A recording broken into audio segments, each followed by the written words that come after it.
अस्सलाम वालेकुम स्टूडेंट्स, कैसे हैं आप लोग? उम्मीद है आप सब खैरियत से होंगे। आई am Saeeda Kamna Nadeem. I am your biology teacher for class 9th। Today we are going to study the contribution of scientist in the field of classification.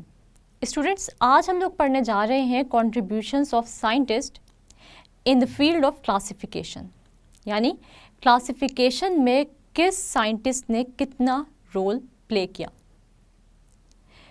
कौन से साइंटिस्ट ऐसे हैं जिन्होंने क्लासिफिकेशन में ज़्यादा काम किया और ऑर्गेनिज़म्स को क्लासिफाई करने में हमारी मदद की।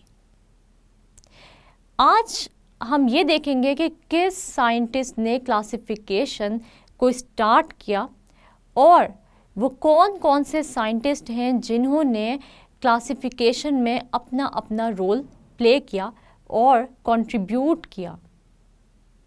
सबसे पहले हम देखते हैं कि क्लासिफिकेशन की जो बेस रखी वो रखी एरिस्टोटल ने, और हम देख सकते हैं कि एरिस्टोटल ने ऑर्गेनिजम्स को दो ग्रुप्स यानी प्लांटी और एनिमेलिया में डिवाइड किया।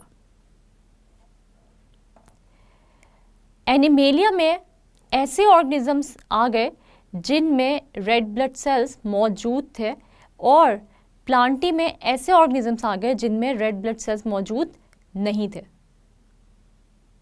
लेकिन ये क्लासिफिकेशन ज़्यादा देर तक नहीं चली, क्योंकि अभी ऑर्गेनिजम्स को फर्दर क्लासिफाई करने की ज़रूरत थी, क्योंकि एनिमेलिया और प्लांटी में ऐसे ऑर्गेनिजम्स भी मौजूद थे जिनमें बहुत ज़्यादा कैरेक्टरिस्टिक्स डिसिमिलर पाई गई।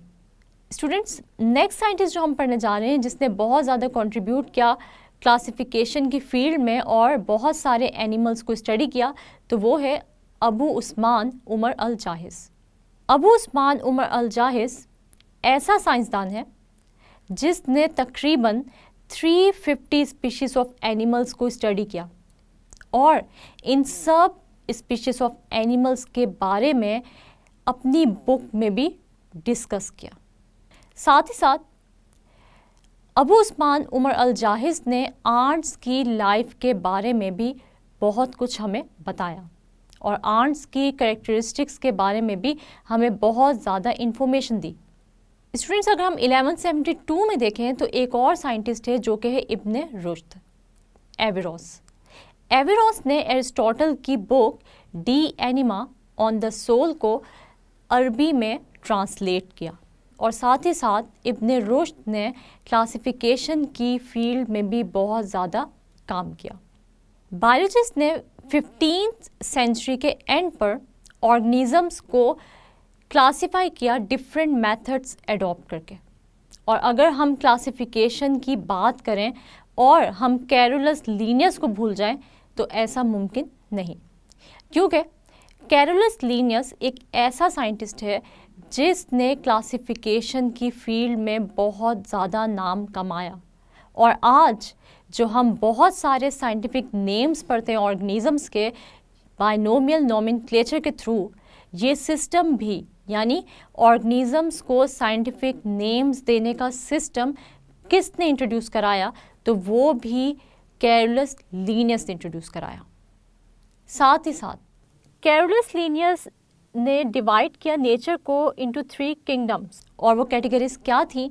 वो थी मिनरल, वेजिटेबल और एनिमल्स की कैटेगरी। और कैरोलस लीनियस ने 5 रैंक्स या 5 ग्रुप्स भी इस्तेमाल किए अपनी क्लासिफिकेशन में, और वो रैंक्स क्लासिफिकेशन के कौन से थे? तो वो कौन कौन से रैंक्स हैं?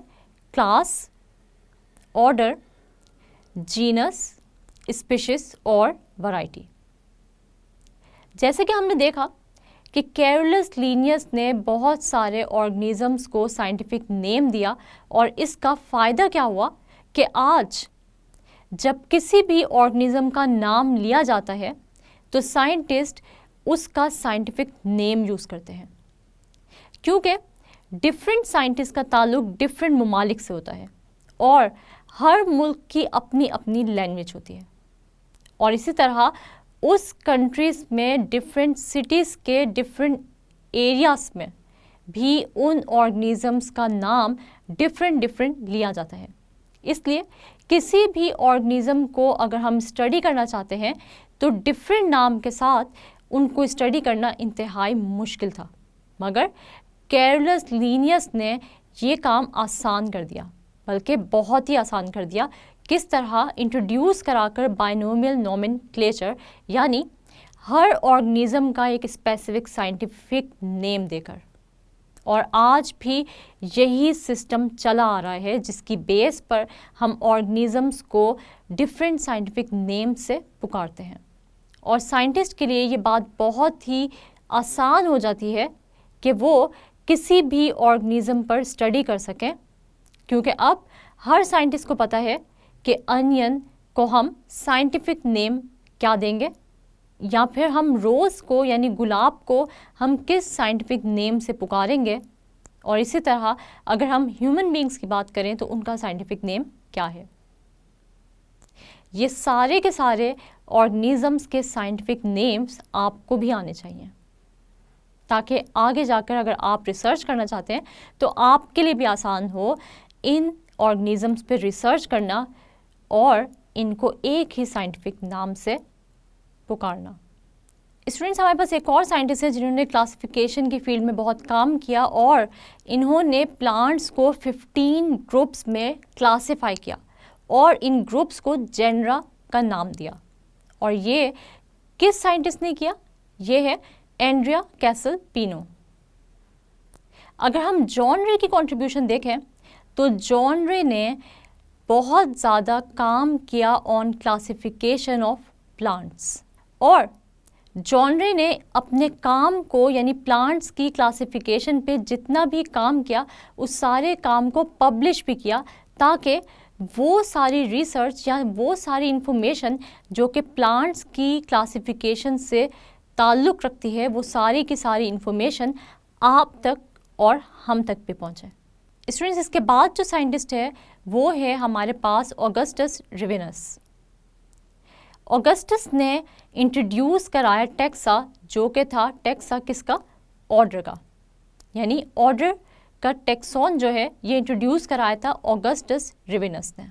और अगर हम ये देखें कि क्लास और स्पीशीज जो टेक्सा हैं, क्लास और स्पीशीज वो किसने इंट्रोड्यूस कराए? तो वो इंट्रोड्यूस कराए हमारे एक और साइंटिस्ट ने जो कि हैं टॉर्नफोर्ड। तो टॉर्नफोर्ड ने इंट्रोड्यूस कराए थे क्लास और स्पीशीज के टेक्सा। स्टूडेंट्स, हमारे पास जो आखिरी साइंटिस्ट हैं वो हैं कैरोलस लीनियस।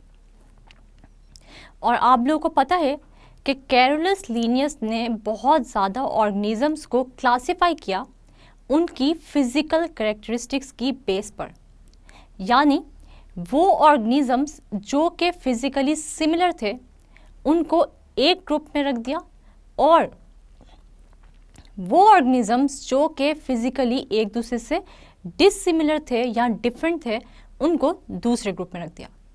तो स्टूडेंट्स, आज हमने बहुत सारे साइंटिस्ट की कंट्रीब्यूशन देखी कि किन किन साइंटिस्ट ने क्लासिफिकेशन में क्या क्या रोल प्ले किया, और इनमें हमने डिफरेंट साइंटिस्ट को स्टडी किया, जैसे कि एरिस्टोटल थे, इब्न रुश्द थे, साथ ही साथ अबू उस्मान उमर अल-जाहिज थे, और इसके साथ साथ हमने बहुत सारे वेस्टर्न साइंटिस्ट भी देखे जिन्होंने क्लासिफिकेशन में बहुत ज़्यादा काम किया, जैसे कि एंड्रिया कैसलपिनो हैं, टॉर्नफोर्ड हैं, जॉन रे हैं, ऑगस्टस रिवेनस हैं और कैरोलस लीनियस हैं। तो स्टूडेंट्स, आप लोगों को आज के टॉपिक की अच्छे समझ आ गई होगी। ये सब के सब साइंटिस्ट, इनकी कंट्रीब्यूशंस आप लोगों को याद होनी चाहिए, क्योंकि ये आपसे शॉर्ट क्वेश्चंस में भी पूछा जा सकता है या लॉन्ग क्वेश्चन में भी आ सकता है। कि जैसे अगर हम क्विज़ की तरफ चलें तो हम अपना क्विज़ देख लेते हैं कि क्विज़ में आपसे क्या सवाल किए जा रहे हैं। सबसे पहला जो सवाल है वो क्या है कि what is contribution of Carolus Linnaeus. तो सबसे पहले कैरोलस लीनियस की क्या कंट्रीब्यूशन है? कैरोलस लीनियस ने डिवाइड किया नेचर को into 3 kingdom on the basis of the physical characteristics, और साथ साथ उनकी नेमिंग भी की। और वो किस मेथड के थ्रू या किस सिस्टम के थ्रू की? तो वो बाइनोमियल नोमेनक्लेचर के सिस्टम के थ्रू की। उसके बाद फिर हम देखते हैं कि अगर हम ये देखें कि क्लास और स्पीशीज़ का जो टेक्सा है वो किसने इंट्रोड्यूस कराया? तो वो इंट्रोड्यूस कराया टॉर्नफोर्ड ने। तो आपसे जैसे पूछी गई है कि टॉर्नफोर्ड की क्या कंट्रीब्यूशन है, तो आपने क्या लिखना है कि इसने इंट्रोड्यूस कराया टैक्सा, स्पीशीज़ का और क्लास का। इसके बाद हम देख लेते हैं जो तीसरा सवाल है वो ये है कि एंड्रिया कैसलपिनो की कंट्रीब्यूशन क्या है। तो वो क्या है कि एंड्रिया कैसलपिनो ने प्लांट्स को क्लासिफाई किया 15 ग्रुप्स में और इन 15 ग्रुप्स को नाम दिया गया जेनरा का। तो ये सारे के सारे क्वेश्चंस आप लोगों ने अच्छे से प्रिपेयर कर लेने हैं, क्योंकि ये सारे के सारे questions exam point of view से बहुत ही इम्पॉर्टेंट है। और ये टॉपिक जैसे मैंने आपको पहले बताया शॉर्ट और लॉन्ग वाइज दोनों आपसे पूछा जा सकता है। स्टूडेंट्स, आज हमने कंट्रीब्यूशन देखी डिफरेंट साइंटिस्ट की इन द फील्ड ऑफ क्लासिफिकेशन, यानी क्लासिफिकेशन की फील्ड में किस किस साइंटिस्ट ने अपना अपना रोल प्ले किया। जैसे कि किसी साइंटिस्ट ने ऑर्गेनिजम्स को डिवाइड किया 2 ग्रुप्स में, किंगडम और एनिमेलिया में। तो किसी ने प्लांट्स के 15 ग्रुप्स बनाए जिनको जेनरा का नाम दिया गया। इसी तरह साइंटिस्ट ने टैक्सा भी इंट्रोड्यूस कराए, जैसे कि स्पीशीज़, क्लास और ऑर्डर। और हमने कैरोलस लीनियस की कंट्रीब्यूशन भी देखी कि किस तरह साइंटिफिक नेम का सिस्टम इंट्रोड्यूस कराया गया जिसको नाम दिया गया बाइनोमियल नोमेनक्लेचर का। और ऑर्गेनिजम्स को उनके फिजिकल कैरेक्टरिस्टिक्स पर किस तरह कैरोलस लीनियस ने क्लासिफाई किया। स्टूडेंट्स, उम्मीद है कि आप लोगों को आज के लेक्चर की अच्छे समझ आ गई होगी। ये सारी की सारी कंट्रीब्यूशन साइंटिस्ट की बहुत ही इंपॉर्टेंट है एग्ज़ाम पॉइंट ऑफ व्यू से। स्टूडेंट्स, उम्मीद है कि आपको इन सब साइंटिस्ट की कंट्रीब्यूशन की अच्छे से समझ आ गई होगी और ये बहुत ही इम्पॉर्टेंट है एग्ज़ाम पॉइंट ऑफ व्यू से। इसलिए इस टॉपिक को भी अनइम्पॉर्टेंट नहीं समझना और ये टेबल में जितनी भी साइंटिस्ट की कंट्रीब्यूशन दी गई है ये सारी की सारी आपने अच्छे से प्रिपेयर कर लेनी है।